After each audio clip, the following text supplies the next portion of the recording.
الحمد لله وكفى والصلاة والسلام على عباده الذين اصطفى أما بعد. أعوذ بالله من الشيطان الرجيم. بسم الله الرحمن الرحيم. يا أيها الذين آمنوا كتب عليكم الصيام كما كتب على الذين من قبلكم لعلكم تتقون. قال رسول الله صلى الله عليه وسلم: من صام رمضان إيمانا واحتسابا غفر له ما تقدم من ذنبه ومن قام رمضان إيمانا واحتسابا غفر له ما تقدم من ذنبه.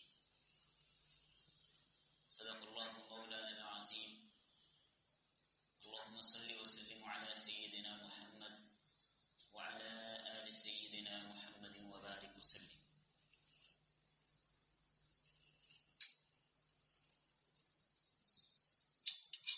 گرامی قدر سامعین کرام، گزشتہ نشستوں میں فتنوں کے زمانوں کے احوال جو ہمارے چل رہے تھے، تقریباً 11 قسطیں اس کی ہو گئیں. فی الحال اس سلسلے کو موقوف کرتے ہیں. آگے چونکہ رمضان المبارک کا بابرکت مہینہ آ رہا ہے تو اس کی مناسبت سے موضوعات کی ترتیب ہو گئی. تو آج کی اس نشست میں استقبال رمضان کے حوالے سے ہم گفتگو کریں گے کہ ہمیں رمضان المبارک کے مہینے کا استقبال کیسے کرنا ہے اور ہمیں تیاری کیسے کرنی ہوگی. ظاہر ہے کوئی بھی کام بغیر سیکھے ممکن ہی نہیں ہے، ہر کام سیکھ کر ہی کیا جاتا ہے. تو بعض اوقات بعض چیزیں ذہن میں نہیں ہوتی تو وہ انشاءاللہ ہم سب کے سامنے آ جائیں گی، تو اہتمام کے ساتھ رمضان کی تیاری ہوگی. کیونکہ یہ برکتوں والا مہینہ ہے، اس کی برکتوں کو ہم نے سمیٹنا ہے. خصوصی رحمتوں کا نزول ہوگا تو وہ رحمتیں ہم نے سمیٹنی ہیں، کہیں یہ موقع ضائع نہ ہو جائے. نبی کریم صلی اللہ علیہ وسلم پہلے ہی صحابہ کرام کو مطلع فرما دیتے، آگاہ فرما دیتے رمضان سے پہلے ہی، اور خود بھی مستعد ہو جاتے اور ان کو بھی تیاری کرنے کی دعوت دیتے، ترغیب دیتے. رمضان المبارک کا مہینہ کیونکہ پورے سال میں 11 مہینے عام طور پہ بعض ساتھی غفلت کا شکار ہو جاتے ہیں. بعض تو وہ ہوتے ہیں جو ہر وقت اللہ کے ساتھ جڑے رہتے ہیں، دین کے ساتھ جڑے رہتے ہیں، دینی مجالس میں اور علماء کی صحبت میں رہتے ہیں، لیکن بعض حضرات غفلت کا شکار ہو جاتے ہیں.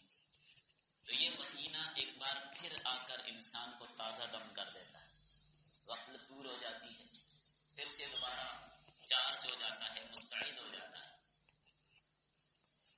اور انسان اس مہینے میں اپنے مقصد تخلیق کو سمجھ لیتا ہے. مقصد تخلیق کیا ہے؟ وَمَا خَلَقْتُ الْجِنَّ وَالْإِنسَ إِلَّا لِيَعْبُدُونِ. اللہ تعالیٰ یہ فرما رہے ہیں کہ ہم نے جنوں اور انسانوں کو صرف اپنی عبادت کے لیے پیدا کیا ہے. تو انسان اپنے مقصد تخلیق کو دوبارہ سمجھ لے، اس لیے اللہ تعالیٰ یہ مہینہ ہر سال بھیج دیتے. اور بڑا بابرکت مہینہ ہے، بڑی رحمتوں والا مہینہ ہے. عام دنوں میں آپ دیکھیں 5 وقت کی نماز پڑھنا بھی مشکل لگتا ہے، رمضان میں اضافی نمازیں بھی پڑھتا رہتا ہے، نوافل، قیام اللیل. عام دنوں میں قرآن کریم کی تلاوت مشکل لگتی ہے، رمضان میں کئی پارے پڑھ لیتا ہے. تو یہ اس کی برکات ہے. عام دنوں میں کھانے میں ایک ہی ڈش ہوتی ہے، رمضان میں کئی ہوتی ہے، یہ اس کی برکات ہے. عام دنوں میں ذکر و اذکار سے غفلت ہوتی ہے، رمضان میں کثرت ہوتی ہے. تو یہ رمضان المبارک کے مہینے کی برکات ہیں جنہیں ہم اپنی آنکھوں سے دیکھتے ہیں. تو اس لیے کوشش یہ کرنی ہے کہ یہ مہینہ ہم اچھی طرح سے گزاریں. کس طرح سے ہمیں ہوگا، کیا ترتیب دینی ہوگی ہمیں اس مہینے میں تاکہ ہم اچھے طریقے سے اس کو گزار لیں۔ اور ابھی سے انسان یہ تہیہ کرے کہ رمضان کا جو مہینہ ہے اس مہینے میں ہم نے کوئی گناہ کا کام نہیں کرنا، ابھی سے یہ تہیہ کرنا۔ نبی کریم صلی اللہ علیہ وسلم نے جو بات ارشاد فرمائی اس کو سامنے رکھیں کہ رمضان میں مجھے روزے رکھنے ہیں تو اس کے ساتھ گناہ نہیں کرنے۔ بخاری کی حدیث، وبہ قال حدثنا، اسی ایک حدیث پر باقی چیزوں کو قیاس کرتے جائیں۔ وبہ قال حدثنا آدم بن ابی ایاس قال حدثنا ابن ابی ذئب قال حدثنا سعید المقبری عن ابیہ عن ابی ہریرہ رضی اللہ تعالی عنہ قال، حضرت ابو ہریرہ رضی اللہ عنہ فرماتے ہیں قال رسول اللہ صلی اللہ علیہ وسلم، اللہ کے رسول صلی اللہ علیہ وسلم نے فرمایا، من لم یدع قول الزور والعمل به، جو آدمی جھوٹی بات کو، دھوکے دینے کو اور اس پر عمل کرنے کو نہ چھوڑے، فلیس للہ حاجۃ فی ان یدع طعامہ وشرابہ، اس کے کھانے پینے کو چھوڑنے کی اللہ کو کوئی ضرورت نہیں۔ تو اسی ایک بات کو انسان سامنے رکھ لے، میں نے ایک حدیث پڑھی ہے آج کی اس نشست میں، تو اسی پر باقی چیزوں کو بھی قیاس کرتا جائے کہ جو آدمی گناہ بھی کرتا جائے اور بھوکا پیاسا بھی ہے تو اللہ کو اس کے بھوکا پیاسا رہنے کی کوئی ضرورت نہیں ہے۔ تو اس لیے پہلے ہی سے انسان کو اہتمام کرنا چاہیے۔ اب دیکھیں اللہ تعالیٰ تو اس مہینے کے اہتمام کے لیے پہلے ہی، اس کی آمد سے پہلے ہی، جیسے ہی اس کا چاند نظر آتا ہے تو اللہ تعالیٰ جنت کو سجا دیتے ہیں، شیاطین کو قید کر دیتے ہیں۔ تو اللہ تعالیٰ تو اتنے اہتمام کے ساتھ جنت کی تیاری کریں، جنت کو سجا دیں، شیاطین کو قید کر دیں، اور ہم تیاری نہ کریں تو یہ نالائکی کی بات ہے۔ اس پر بھی ایک حدیث آپ سن لیجئے، سنن نسائی کے اندر یہ روایت ہے، وبہ قال اخبرنا ابو بکر بن علی قال حدثنا ابو بکر بن ابی شیبہ قال حدثنا عبد الاعلى عن معمر عن زہری عن ابی سلمۃ عن ابی ہریرہ رضی اللہ تعالی عنہ ان النبی صلی اللہ علیہ وسلم، حضرت ابو ہریرہ رضی اللہ عنہ فرماتے ہیں نبی صلی اللہ علیہ وسلم کان یرغب فی قیام رمضان من غیر عزیمۃ، اللہ کے رسول صلی اللہ علیہ وسلم رمضان کے قیام کی ترغیب دیتے تھے لیکن اس کو فرض قرار نہیں دیتے تھے۔ قیام اللیل، تراویح کی نماز، اس کو فرض قرار نہیں دیتے تھے۔ وقال، اور فرمایا، اذا دخل رمضان، جب رمضان کا مہینہ داخل ہوتا ہے، فتحت ابواب الجنہ، جنت کے دروازے کھول دیے جاتے ہیں، غلقت ابواب الجحیم، اور جہنم کے دروازے بند کیے جاتے ہیں، وسلسلت فیہ الشیاطین ارسلہ ابن المبارک، اور شیاطین کو قید کر دیا جاتا ہے، باندھ دیا جاتا ہے۔ تو ابن مبارک نے اس روایت کو مرسلن نقل کیا ہے۔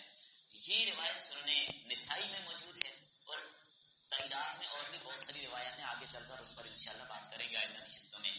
تو یہ صرف تیاری کے حوالے سے میں بتا رہا ہوں کہ رمضان کی تیاری آپ دیکھیں کہ پہلے ہی جنت کے دروازے کھول دیے جاتے ہیں اور جہنم کے دروازے بند کر دیے جاتے ہیں۔ تو مقصد کیا ہے کہ میرے بندے جنت میں آنے کی طرف رغبت کریں اور جہنم سے بچنے کی کوشش کریں۔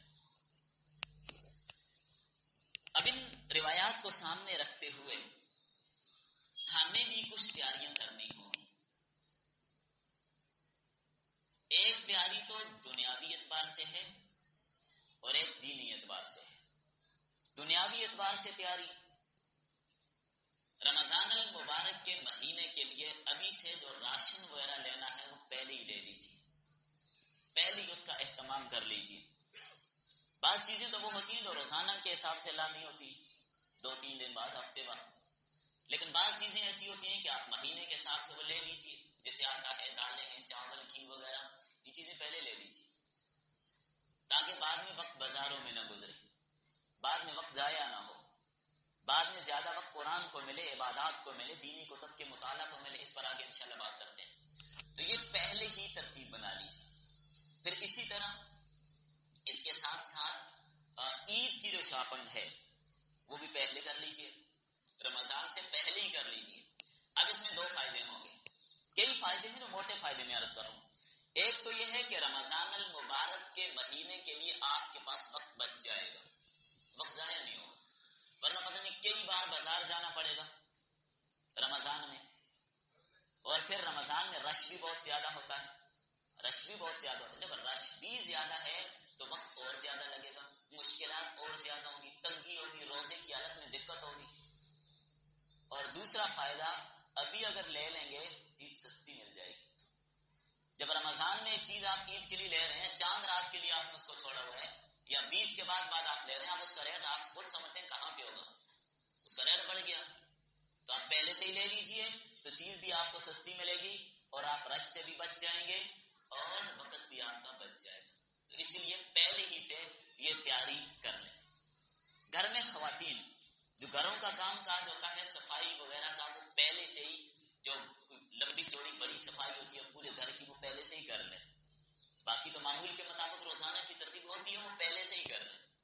اور اسی طرح خواتین کو اس بات سے بھی مطلع کر دیں، بعض چیزیں ایسی ہوتی ہیں کہ وہ پہلے ہی سے تیار کر کے ان کو فریز کر لیجئے، تاکہ رمضان کے مہینے میں آسانی کے ساتھ وہ تیار چیزوں کی وقت بچ جائے گا۔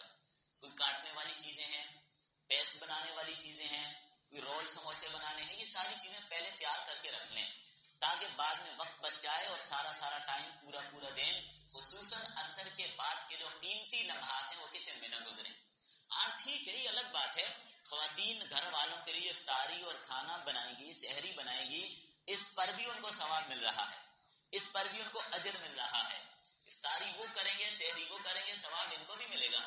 لیکن اہتمام اگر کرنا ہے تو یہ کام عصر سے پہلے کر لیجئے، افطاری سے کچھ دیر پہلے کے جو لمحات ہیں وہ بیٹھ کر دعاؤں میں لگائیں، تو اس کا زیادہ فائدہ ہوگا انشاءاللہ۔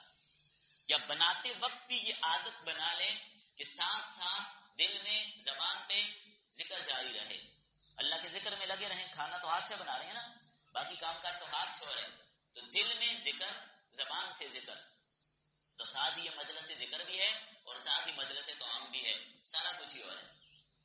تو اس میں ایک تو یہ اہتمام کریں۔ اور پھر اسی طرح جن حضرات کے ملازم ہیں، خادم ہیں، کوئی ملازم کسی فیکٹری کمپنی میں، ان پر کام تھوڑا کم کر دیں۔ رمضان، حدیث میں اس کا تذکرہ موجود ہے، رمضان کے مہینے میں ان کا کام کم کر دیں، 4 گھنٹے کرتے ہیں 2 گھنٹے کر دیں، 3 گھنٹے کر دیں، کچھ نہ کچھ ان کے ساتھ کمی کر دیں، تو اس کے انشاءاللہ آپ کو بھی ثواب، چونکہ اس کا بھی روزہ ہوگا تو روزے میں زیادہ کام مشکل ہوگا، باہری کام ہے تو ساتھ خود بھی ہیلپ کر دیجیے، اس کے لیے سہولت اور آسانی ہوگی۔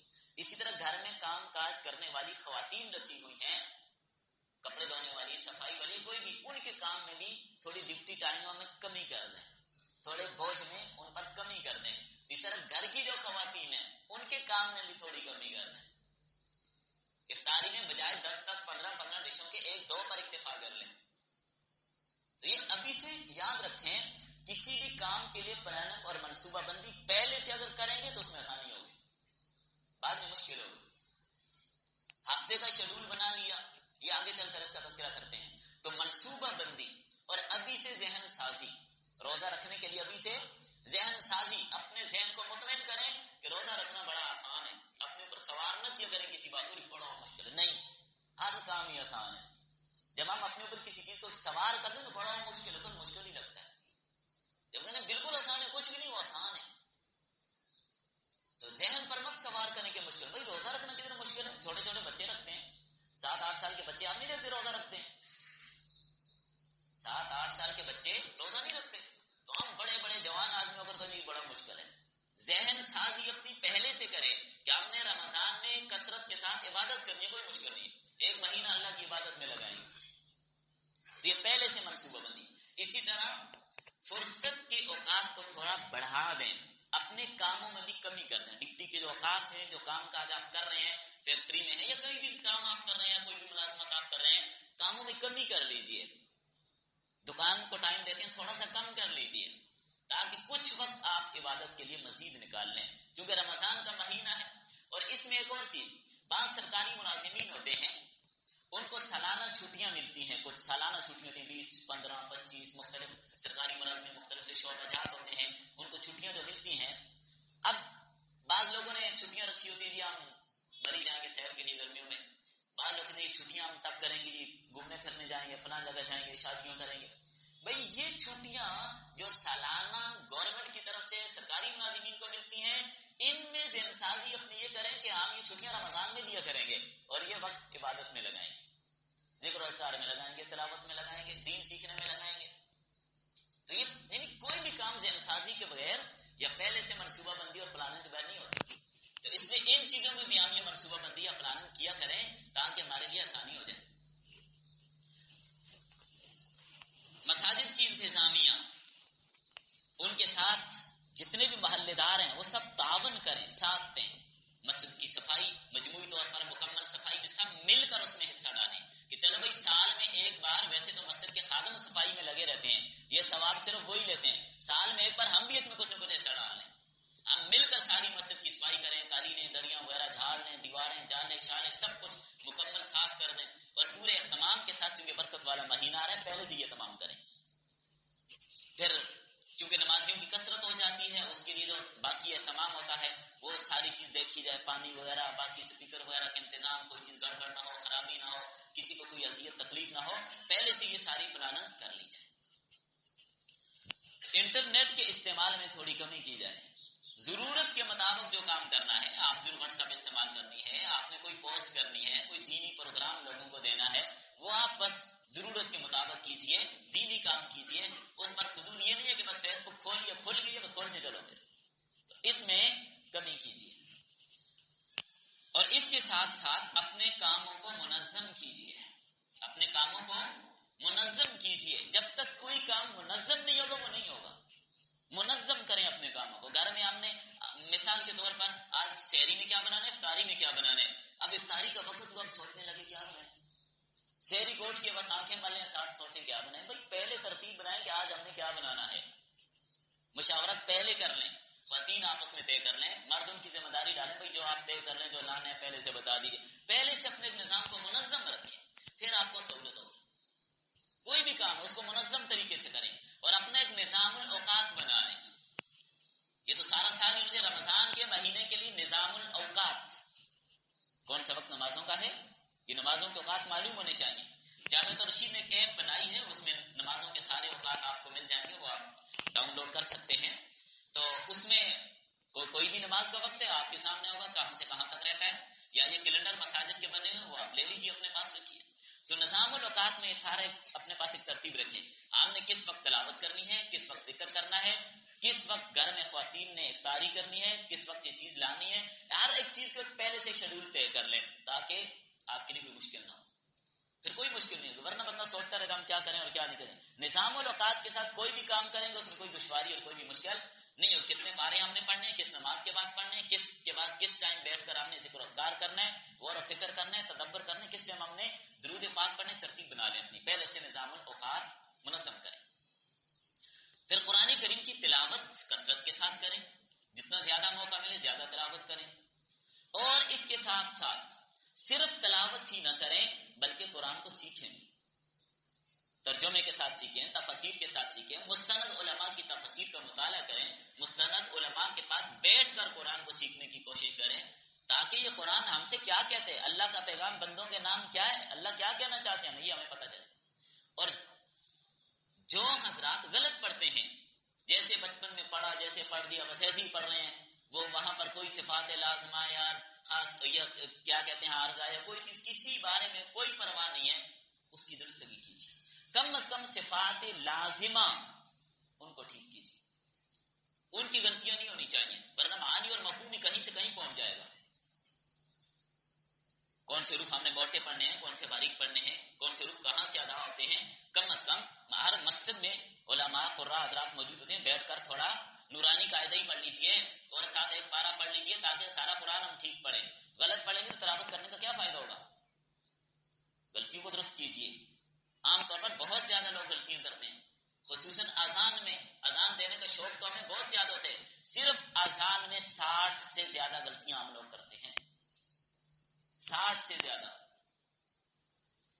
اس لیے اس کی بھی اصلاح ہونی چاہیے، ان کو سیکھنا چاہیے، کوئی بھی کام اس کو منظم طریقے سے کریں گے تو انشاءاللہ فائدہ ہوگا۔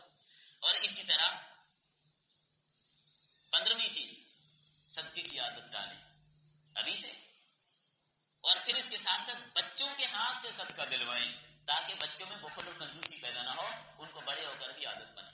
لیکن صدقہ کس کو دینا ہے؟ بیکاریوں کی بات میں نہیں کر رہا بھائی، وہ آپ آگے خود سمجھتے ہیں۔ استغفار کی ایک ترتیب بنائیں کہ ہم نے روزانہ اتنی بار استغفار کرنا ہے۔ صبح کے وقت ایک معاہدہ کر لیں کہ آج کے دن ہم نے اتنی بار استغفار کرنا ہے، آج کے دن اتنی ہم نے نوافل ادا کرنی ہے، اتنے پارے ہم نے پڑھنے ہیں، یہ مزید کام ہم نے آج کے دن کرنے ہیں۔ شام کو پھر اس کا محاسبہ بھی کر لیں کہ آج ہم سے کیا کمی رہ گئی، اس پر استغفار کر لیں، جو کمی اس کو پورا کر لیں۔ تو استغفار کی کثرت یہ رمضان کے مہینے میں لازمی۔ ہاں، سب سے پہلے تو آج اسے ہم توبہ کر لیں رمضان کی تیاری کے لیے، رمضان کی تیاری کے لیے۔ اور پھر اہتمام میں یہ چیز 17ویں چیز کے ساتھ اس میں شامل کیجئے کہ ہم ابھی سے تو توبہ کریں گے، حلال کھانے کا بھی اہتمام کریں۔ اگر کسی کا کاروبار غلط ہے، کوئی سودی بینک میں ملازمت کرتا ہے، یا کوئی آدمی انشورنس وغیرہ یا اس طرح کی کسی کمپنیوں میں یا رشوت یا سود کا کوئی کام ہے، اس سے توبہ استغفار کرے۔ اور ابھی اگر اس کے پاس کچھ بھی نہیں ہے، حلال نہیں ہے، تو رمضان کے لیے قرض لے، اس سے اہتمام کرے رمضان میں سحری افطاری کا، تو اہتمام ہوگا تو انشاءاللہ اس کا فائدہ بھی ہوگا۔ اور جو کمی بیشی رہ گئی اس پر استغفار کرے۔ درود شریف کی عادت بنائے، کثرت کے ساتھ درود پاک پڑھے، ذکر کثرت کے ساتھ کرے، ذکر کثرت کے ساتھ کرے، کثرت کے ساتھ ہر وقت اٹھتے بیٹھتے چلتے پھرتے اللہ کے ذکر میں وقت گزارے۔ اور اسی طرح اپنی نیند میں کمی لائے، اپنی نیند میں یہ بہت زیادہ ایک اس کے لیے نظام الاوقات میں، جیسے بھی آپ کو نظام الاوقات بنائیں، ہم نے روزانہ کتنے گھنٹے سونا ہے۔ جب اوقات ایک منظم ہوں گے، مثال کے طور پر ہم نے روزانہ 7 گھنٹے سونا ہے، 7 گھنٹے، اب 7 گھنٹے پورے ہو گئی نیند، اب بھی نیند آ رہی ہے، اب نہ سوئیں کہ بھائی میری نیند پوری ہو گئی ہے، اب جو آ رہی ہے نا سستی ہے، اب نہیں ماننی میں نے اس کی بات۔ جب ترتیب منظم ہوگی پھر مسئلہ نہیں بنے گا، ورنہ اگلا گھنٹہ بھی سوئیں، اور 2 گھنٹے سو جائیں، اور 4 گھنٹے سو جائیں، پھر تو سو کے بندہ تھک جاتا ہے، سو کے تھکتا ہے پھر سو جاتا ہے، پھر تو یہ حالت بن جاتی ہے۔ تو اس لیے نظام کو منظم کریں، عام دنیاوی باتوں میں بھی کمی کریں۔ اسی طرح بعض چیزیں ایسی ہوتی ہیں بندہ رمضان میں ان کو آسانی سے چھوڑ لیتا ہے، تو رمضان میں چھوڑیں تو آئندہ بھی پھر ان کو چھوڑ دیں۔ مثال کے طور پر رمضان کے مہینے میں بندہ ڈرامے دیکھنا چھوڑ دیتا ہے، بھائی ابھی سے جب پریکٹس ہوگی بعد میں بھی چھوڑ دیں۔ رمضان کے مہینے میں جو سگریٹ والے بھائی ہوتے ہیں وہ سگریٹ پینا چھوڑ دیتے ہیں، نسوار ڈالنا چھوڑ دیتے ہیں، تو بھائی بعد میں بھی چھوڑ دی جا سکتی ہے۔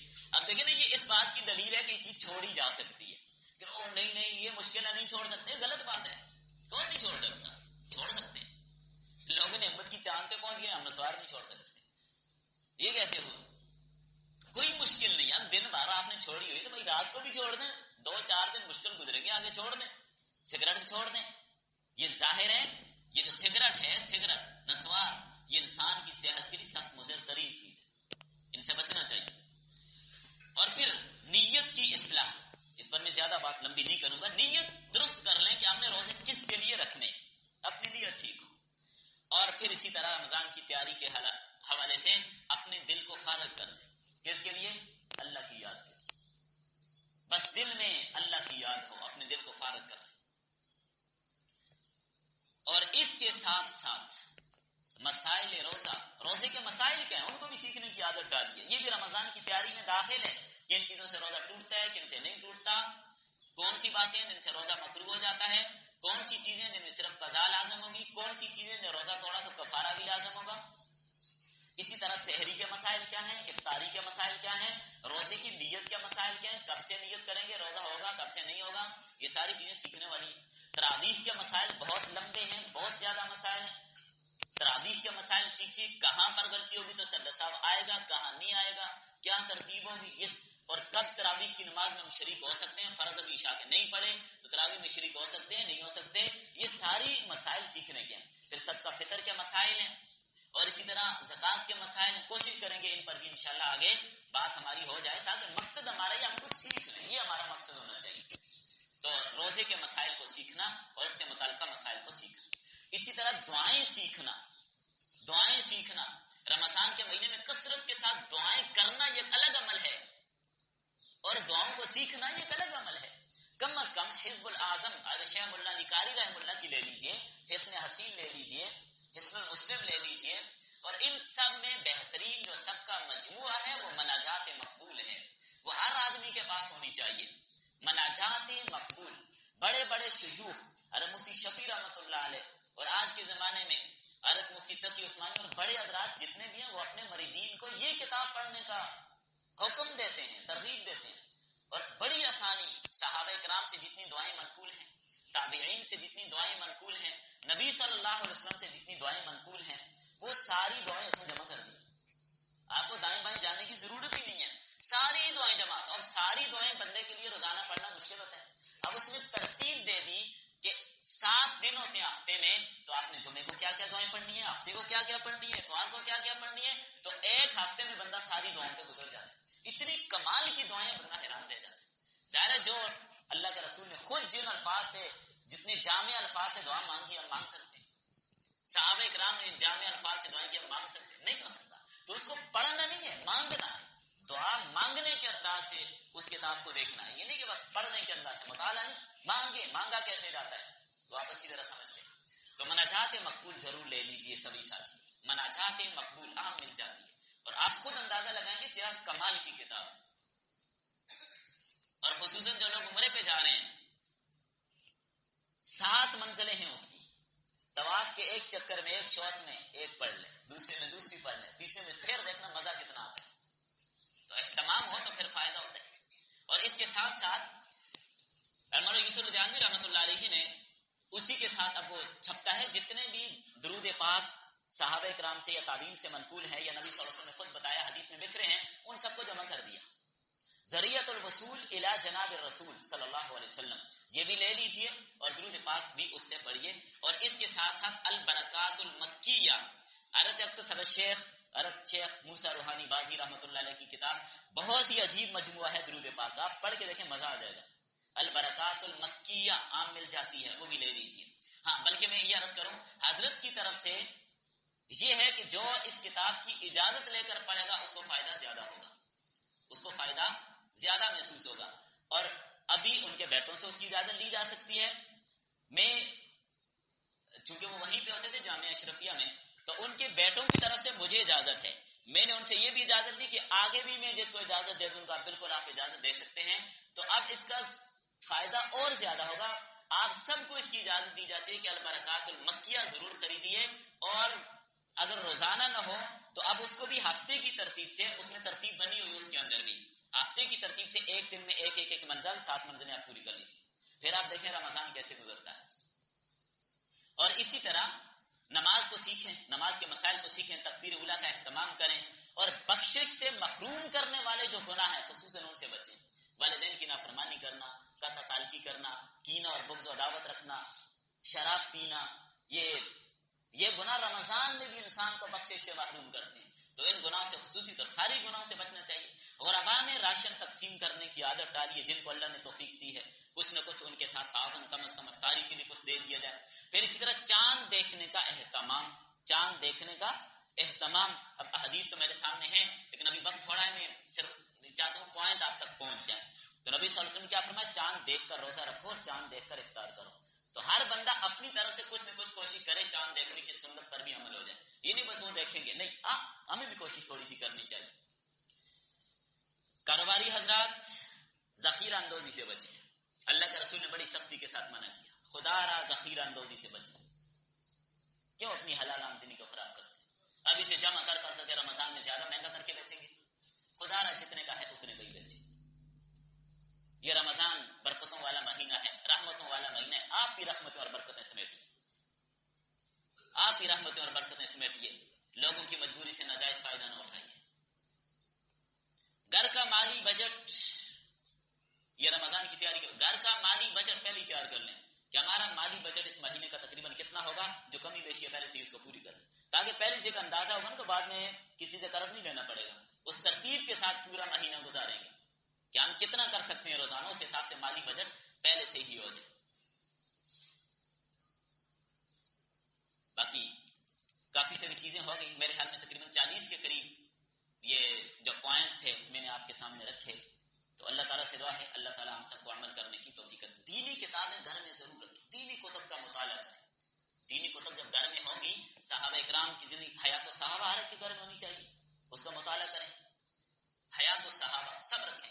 سیرت المصطفیٰ یا یہ چلیں تھوڑی علمی تحقیقی انداز میں ہے، اس میں سیرت ابن حشام رکھ لیں. سیرت ابن حشام وہ 2 جلدوں میں مل جاتی ہے. تو رمضان میں ہم کیا کریں